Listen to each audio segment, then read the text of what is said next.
We have used two lead-in examples to explain what are stress elements and how to draw a stress element. But apart from that, we will also focus on stress transformation. But what does that mean? What does stress transformation mean? And why do we need to do stress transformation? Okay, to answer these two questions, I will give you another example. Okay, let's start from this example, this calculation here. Then we can try to answer these two questions. Okay, consider the stress element shown in the left figure, then determine the stress acting on an inclined surface inside the stress element as shown in the right figure. Okay, so here is the inclined surface within this stress element. Okay, so if we assume that the area of the top and bottom surface and the side surfaces are 1, so what is the area of the inclined surface? Is square root of 2, right?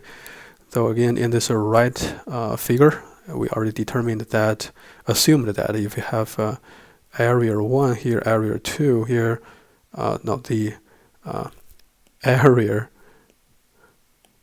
of the side surface is 1, bottom surface is 1, then the inclined surface's area is square root 2. Okay, this we assumed that you have a normal stress here, sigma n, acting on this inclined surface in the normal direction. Okay, then we can try to solve this value. Right? We just need to find out this value through calculations. Then since this element can be simplified as we determined previously, this can be simplified into a two-dimensional case. I have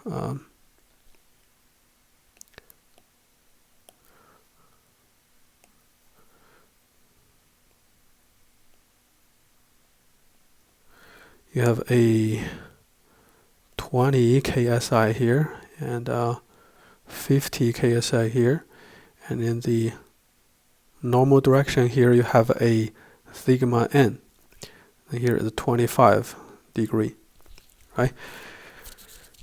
Then how can we find out this sigma n? This we can do equilibrium equation, right? We can find it easily from equilibrium equation, right? So let's do sum fx equals 0 and sum fy equals 0. Right, the first equation will give you negative 20 times 1, the area, right? Then you can get a force, right? We're not doing stress equilibrium, we're doing force equilibrium, right? So negative 20 times the area, that is 1. Then plus sigma n times square root 2, the area, right? Then along x direction, that is cosine 45 degree. You have only these two components, right? So equals 0. And from the second equation, you get 50 times 1 plus sigma n times square root 2 sine 45 degree equals 0. Right. So since here this equals 1 and this equals 1, so you can simply determine that from the first equation sigma n equals 20 KSI, and from the second equation you get sigma n equals negative 50 KSI. How can you get different results from two equations? Right, who can explain this? They try to explain this phenomenon. So how can you get different results from two equations? Well, what does this mean? This means that we made a mistake in assuming the stress on this inclined surface, since we ignored something. In this original stress element, you do not have any shear stress. Doesn't mean that you don't have shear stress on a random inclined surface. Okay, we have to assume that we have a shear stress here, tau nt. Okay, so then let's redo the calculation, repeat this calculation after we assume that we have a tau nt on the inclined surface. Okay, this is your in-class assessment, right? Just here. This is your in-class assessment today.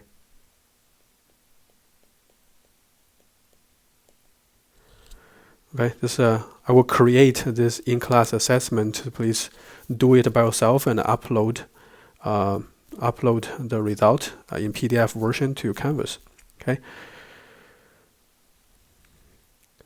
but I will do this here.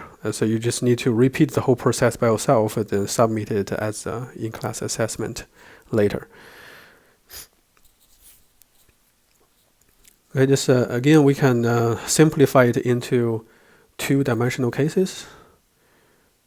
Since you have this, then you have a 20 here, have a 50 here.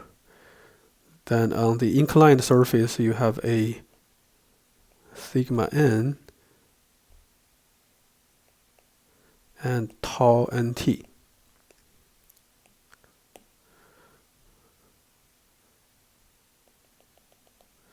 Here you have 45 degree. Here also 45 degree. Right. Then we can rewrite these two equilibrium equations.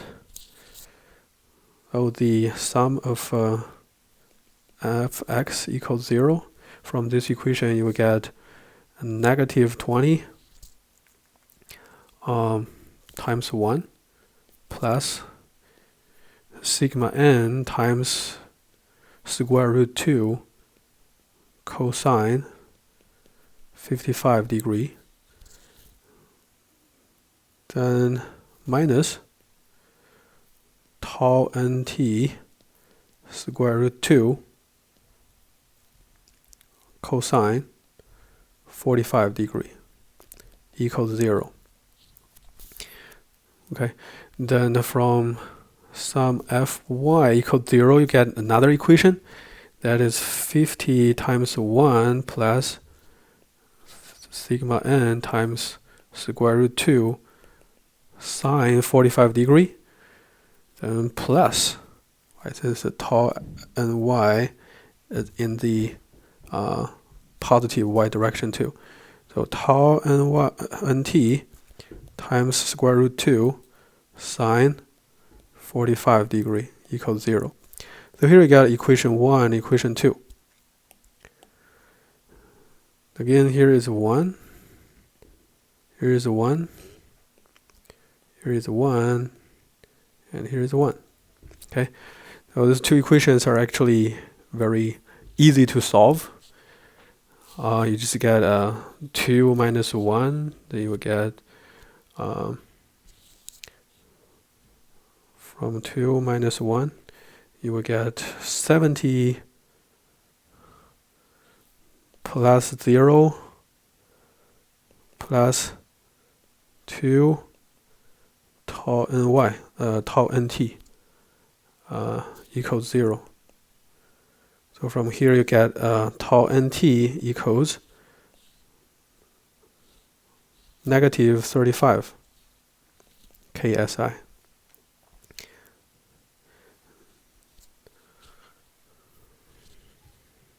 Then you can use either one of them. Then you can solve the sigma n equals negative 15 ksi.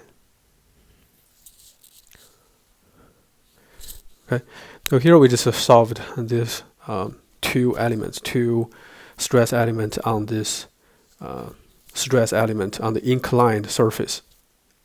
Okay, so you can see that this is called stress transformation, meaning that from a random stress element, if we want to know the stress status on the inclined surface, a random inclined surface, in this case we used 45 degree. Well, how about here? How about here? With other angles, not 45 degree. It's if I give you this randomly inclined surface, can you determine these stress components? Can you determine such a stress components and their shear components on these inclined surfaces? Well, it's to calculate these values that we use stress transformation. And we'll show you later. We have equations already, so you can just use these equations, use the initially known normal stress and shear stress values and the inclined angle, then to determine the stress components on the inclined surface or on a rotated stress element. And those are called stress transformation. Then why do we need to do stress transformation? Why do we need to do stress transformation? If we already know that, since, for example, in this example, we have known that in a stress element, you have 20 KSI, you have 50 KSI. This is stress status on this element. You already know this. So why do you need to calculate? Why do you need to do stress transformation based on this? Can't we use this stress element to design our material structure? Right, so sometimes you can, sometimes you cannot. Right, here is why. Okay, at this point, if you already know this stress element, if you know this stress, the strength of the material, and you find out that, okay, the maximum tensile stress here is 20, the maximum compressive stress is 50. Okay, so we compare these two values with their compressive strength and tensile strength. Then if they're both smaller, so we can use this. We can assume that this structure is safe. Is that correct? In our previous chapters, that is mostly correct, but not here. Since we've shown that right now, in this element, if you get an inclined surface, you may get another normal stress here that can be larger than one of them or two of them. Right? It can be larger than them. And even though you do not have shear in the initial stress element, but you may have shear here, right? Meaning that you also need to check the shear stress, maximum shear stress, with the shear strength of the material to check if it's safe enough. Okay, so why do we need to do stress transformation? Just based on two cases, right? So number one, since you also need to check,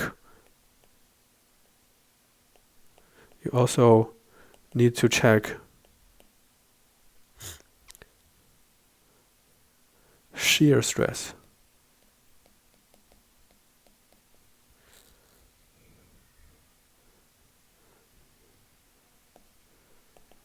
If the shear stress is lower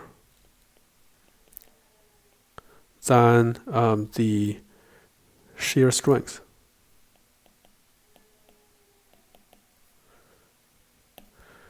Right, you need to do this check. Right, you need to find out a possible shear stress and find out the maximum shear stress and compare it with the shear strength to check if it's safe enough. Then in another case, so sometimes you need to find if the stresses can be larger.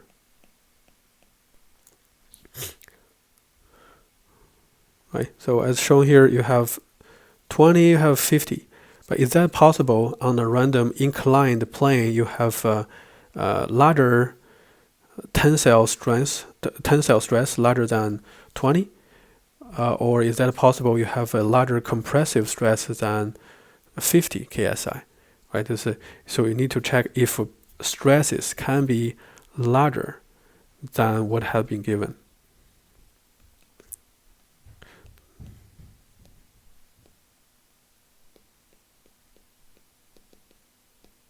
Okay, it's because of these two design needs, you need to do stress transformation.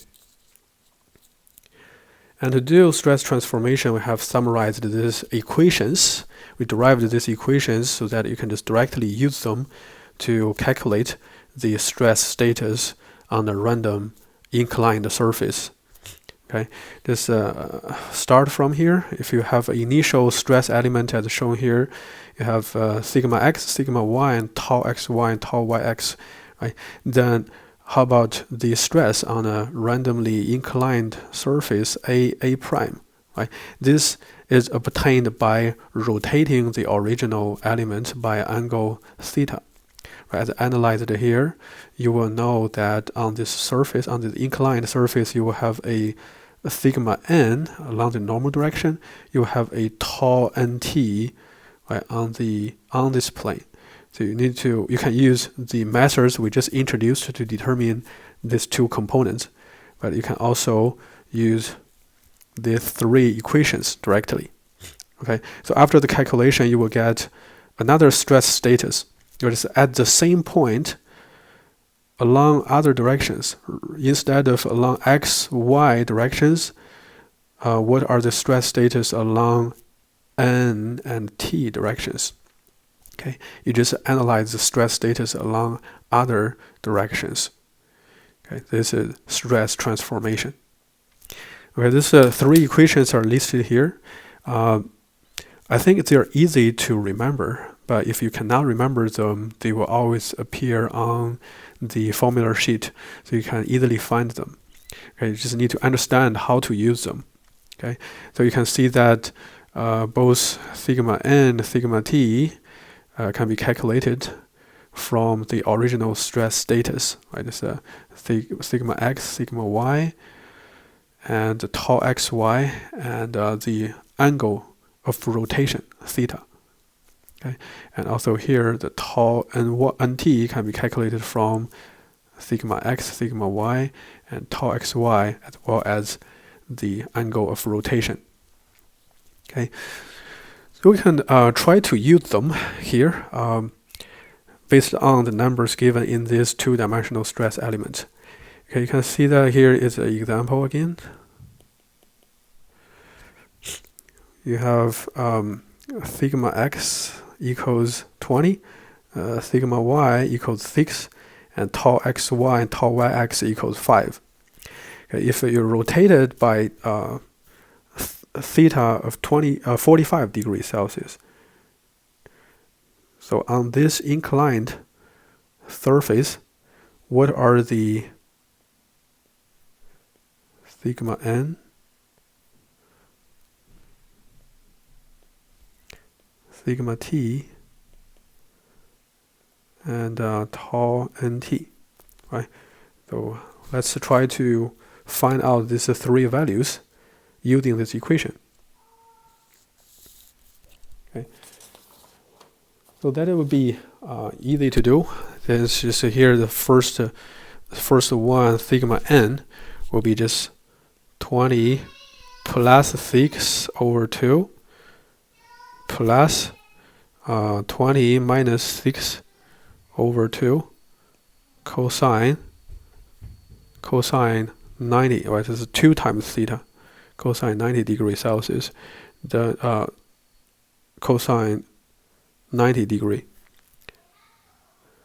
Then plus 5, that is tau xy, times sine 90 degree. Here we'll get 18. Right? So the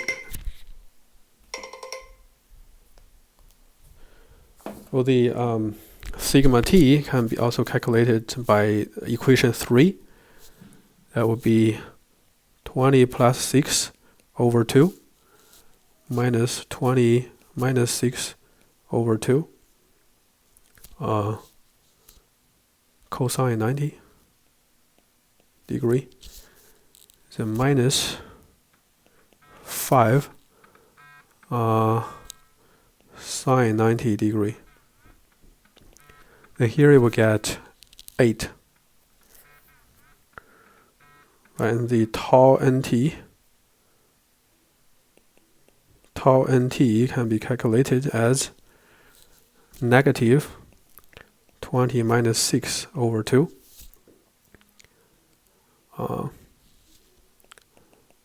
sine 90 degree plus 5 cosine 90 degree.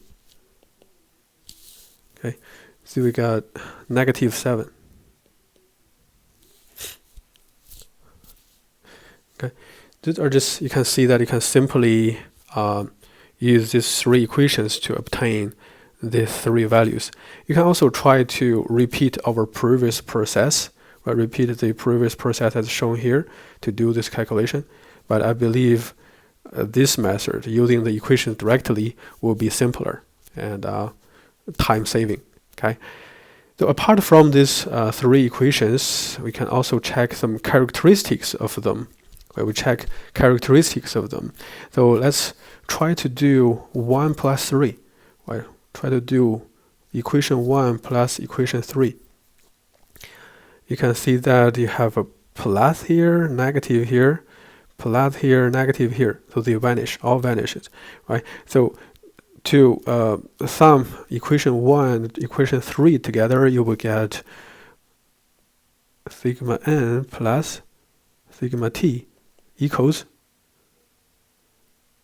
sigma x plus sigma y over 2 times 2. Right?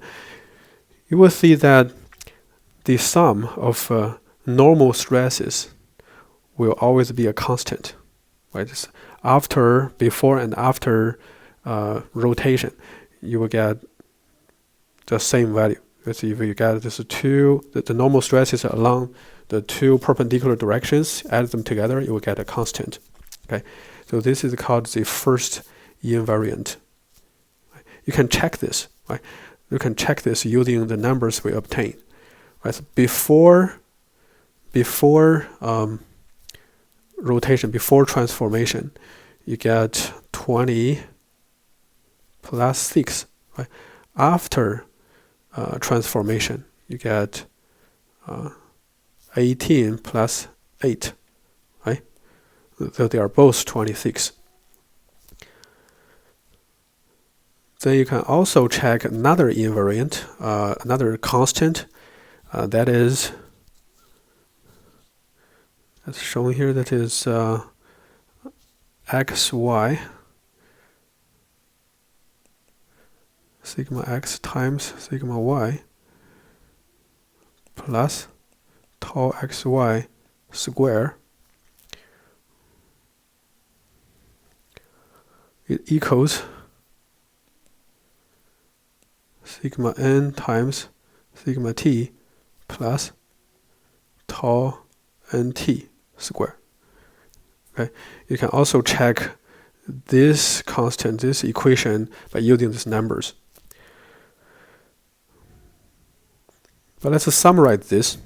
It's apart from these 3 equations, you have 2 stress invariant or constant. Right? The first constant I1 equals sigma x plus sigma y. Right? So it's also equals sigma n plus sigma t. Right? Then the second one is sigma x times sigma y minus tau xy square. It equals the same equation after transformation too. Okay, so here is a negative minus. Okay, so those are useful equations, very useful equations to do this stress transformation. And then those components, these two constants, will help you simplify a lot of cases. So the stress transformation will involve some signs. So here are the sign conventions of stresses. Okay, so for the normal stress is easy to understand. Always positive normal stress indicate tension, and the negative indicate compression. But the shear stress will be a little tricky. Okay, since the shear stress is positive if it fulfills these two requirements. Okay, if it acts in the positive coordinate direction on a positive face of the stress element, or acts in a negative coordinate direction on a negative face of the stress element. Okay, let's look at here. Look at the left example. Let's look at this one. Okay, it's acting on the positive x face, right? Then it's pointing positive y direction. So this is positive. And this one is acting on the negative x face, then it's pointing negative y direction. So it's also positive. And this one here is acting on the positive y face and pointing positive x direction. So it's also positive. And on the bottom, it's acting on the negative y face and pointing negative x direction. It's also positive. Okay. Then here, let's look at on the right example. Look at this one first. This tau is acting on the positive x face, but it's pointing negative y direction. So this is negative, right? And this one is acting on the negative face, x face, and pointing positive y direction. So this is negative. Okay. So in the same way, you can analyze that. This is negative. This is negative. Okay. So this is a positive shear stress, and here indicates negative shear stress.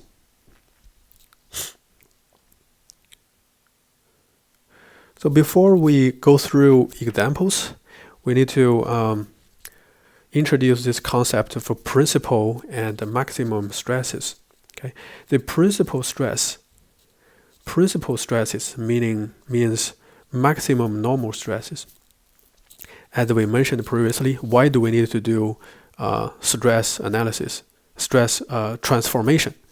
Our purpose is to find out the maximum possible normal and shear stresses. And the maximum normal stresses are called principal stresses. Okay, if you start from a random stress element as indicated here, and you want to find the maximum, the maximum normal stress, you just need to do a rotation, a transformation. Right? You need to rotate it by an angle theta p. Right? This is the theta p. Rotated by theta p, you get a position. And there you will get the maximum possible normal stresses, sigma p1, sigma p2. And this angle to be rotated can be calculated from this equation. Right? Tangent 2 times theta p equals tau xy over sigma x minus sigma y over 2. Okay, so from here, to do an inverse tangent, you will be able to find out the theta p. Then rotate it by theta p, you will get the position where you can find the maximum normal stresses. And the values of them can be calculated using this equation. You can see here, positive plus or minus, then you will get two values. Right? Plus, you will get